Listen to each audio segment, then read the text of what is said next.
Today's going to be an interesting video because we're going to talk about the intersectionality of being Black, Taylor Swift, and travel. Very random, but stick with me. I am realizing more and more the fact that I am now removed from the US, I kind of have this somewhat of a bird's eye perspective when I'm looking in on issues that are happening in the US or the public discourse happening on social media. And as someone who has been listening to Taylor Swift since her first self-titled album, blame it on the fact that I went to college in the Midwest, okay? The girl has catchy tunes. And it's just, let me also say this because a lot of people who don't think Taylor Swift has talent, whether musically or, I don't know, creatively, what I want you to understand is that it is very rare for artists, musicians, actors, whatever, to fully put their life on the line, meaning bearing the scars and the weight of their most sacred, vulnerable, and transparent and shameful moments in their own life. I think it's an incredibly brave path to be an artist. And Taylor Swift reminds me a lot of Liz Gilbert. They write about two very different things, but love I do think is um a connecting theme in both of their works of art. And one thing about Liz Gilbert is she is so deeply raw and so deeply human that you can't help but just admire the level of courage it takes to put yourself out there in all its gritty shame. And it's hard being human, y'all. It's hard being human.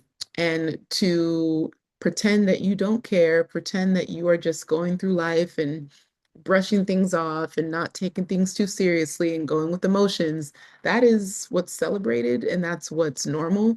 But to care and to reach for something, to yearn for something, to fall in love, to desire love, to fall out of love, to have deep heartbreak, to sing about heartbreak.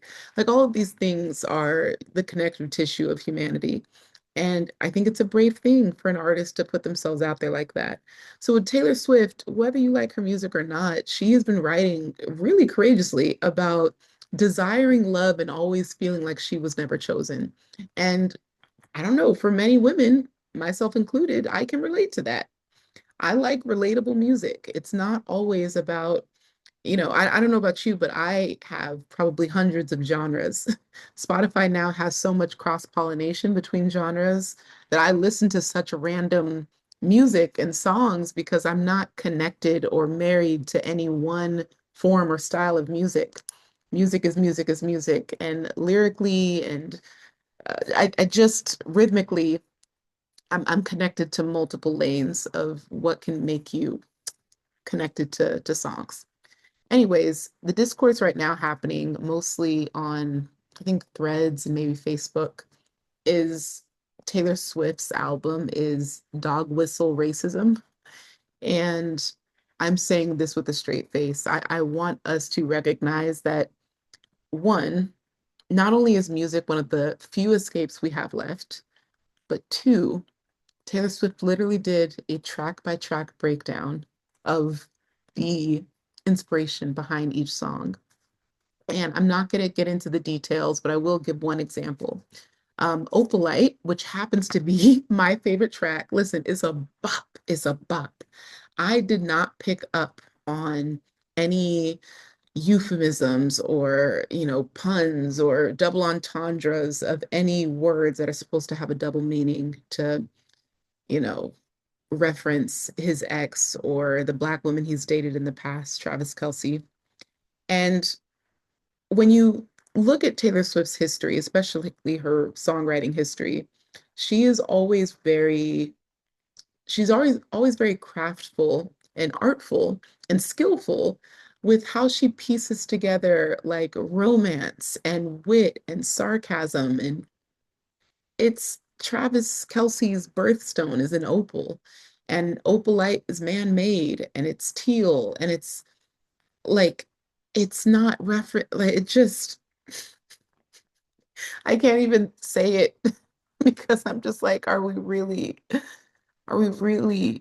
okay, another one is like her music is a dog whistle for MAGA supporters, and she's not really a feminist because she's upholding what it means to be a trad wife, because she's talking about that's what she wants in the song Wish List.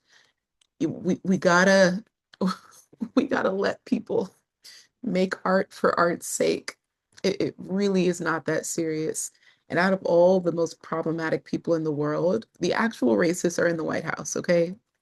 But if you've watched Taylor Swift's documentaries, especially Americana, she talks transparently about knowing that she was ready and needed to use her platform to speak up more about politics and how she did start doing that, especially for Hillary Clinton.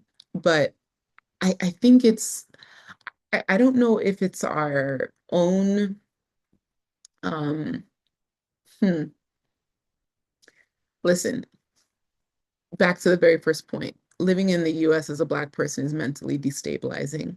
It is very hard to focus on anything else but race because we are so used to being treated poorly because of our race. And so we're almost on the defense constantly because it's better to know it in advance than to have a gotcha moment of like, they're singing a song that's talking ish about them. Where when we're always on defense, we can never play offense. And offense is how you get ahead. I don't care what basketball team you love and follow. You can have the best defense in the world, but if you don't know how to score, you will never win the game. Sports and life isn't about just defending what comes at you. It's about being proactive and innovative and charging forward with what you can and what you have. And for this to be, I don't know, for this to take up so much cultural space online and just, I don't know, in our community, it's crazy. I think Kev on stage said it. He was like, we all need to touch some grass. We all got to chill. It's really, nothing is that serious. And I'm not minimizing racism because racism is absolutely an issue. It is everywhere. It is pervasive. But this this chick, Taylor Swift, she is not who we need to be going after.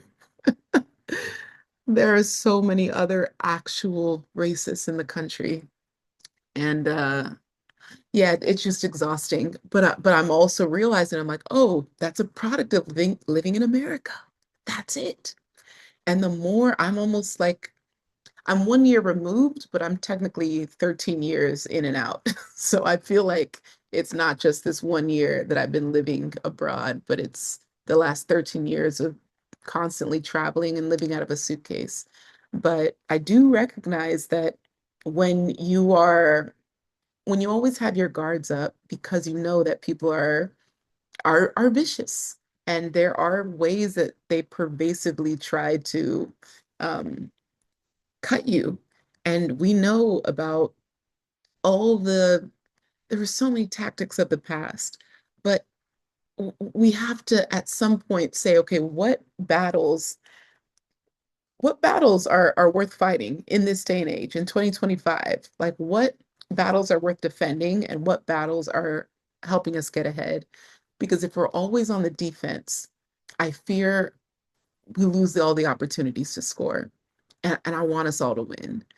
So this video, as random as it is, let artists or evolve as they choose. We have no right to their creative direction. Some people think Life of a Showgirl is the worst album Taylor Swift has made. Some people, they're first time fans based on this album.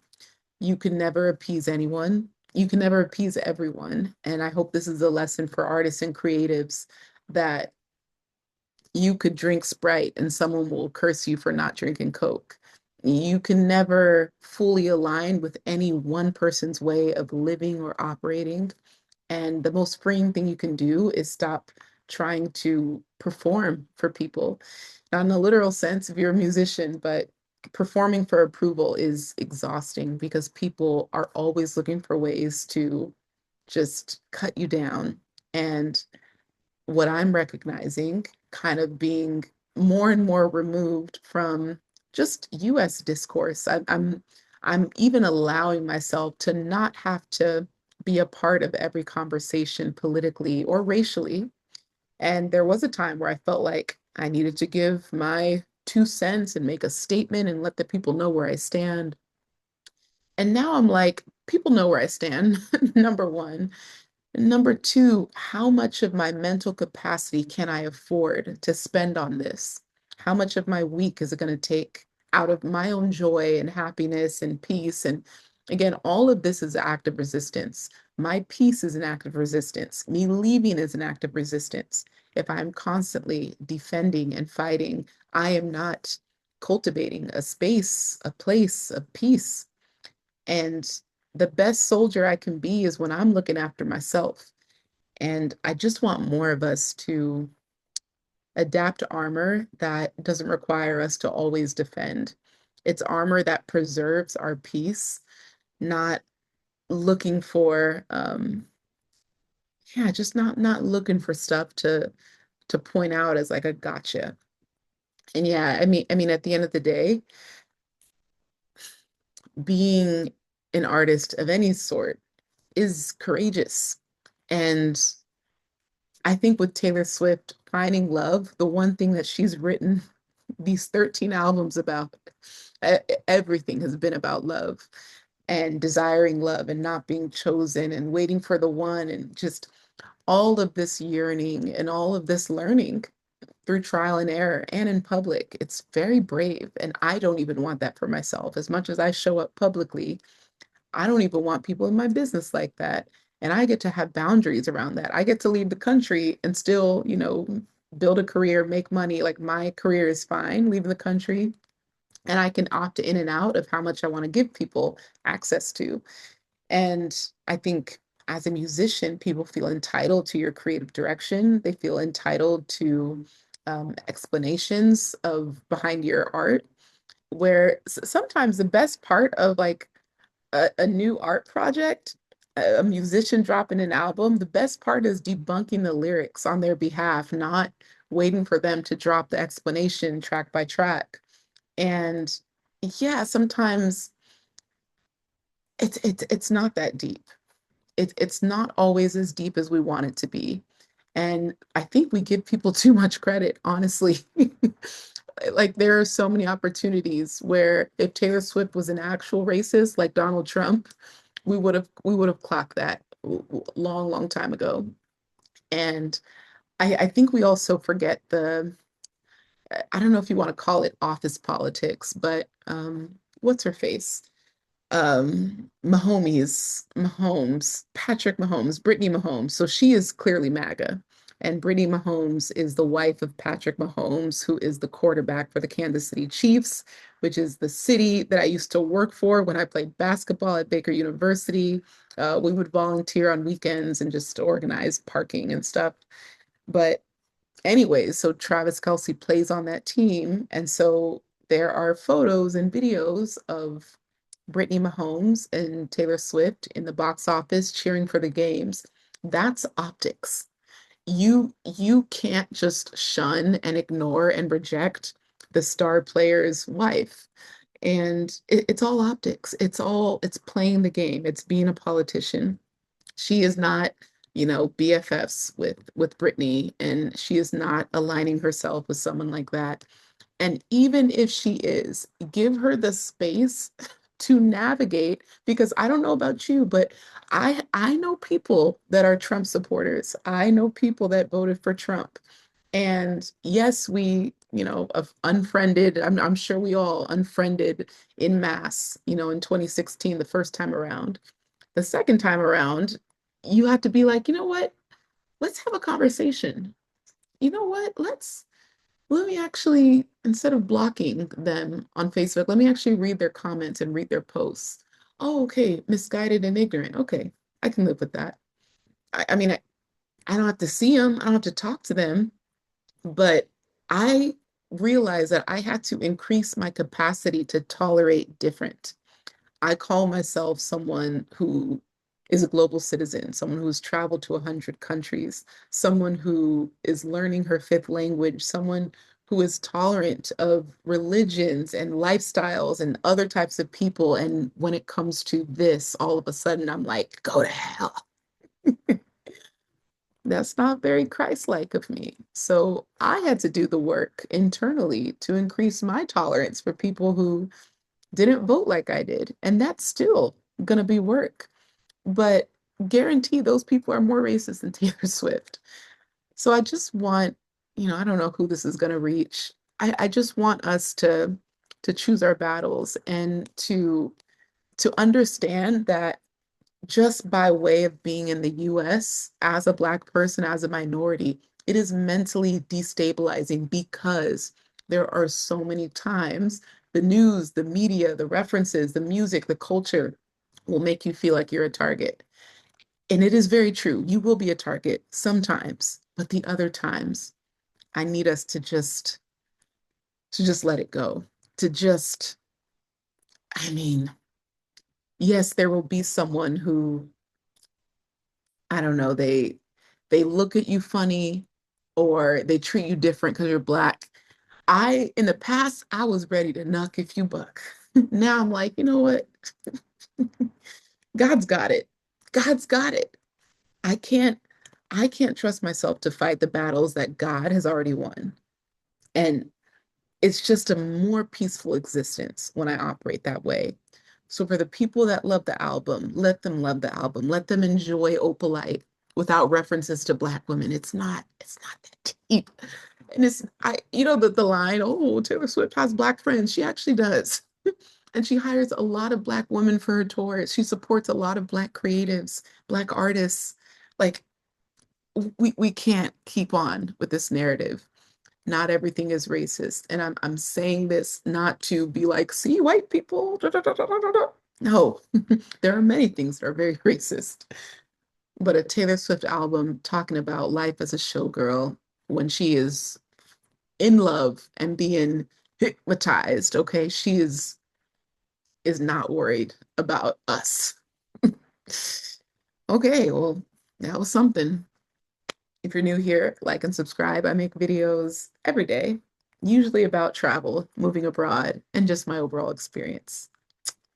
Here was yesterday's video, and here's a video where you can learn more about how to work with me. Such an underwhelming ending for an overwhelming video, but I'll see y'all tomorrow. Bye.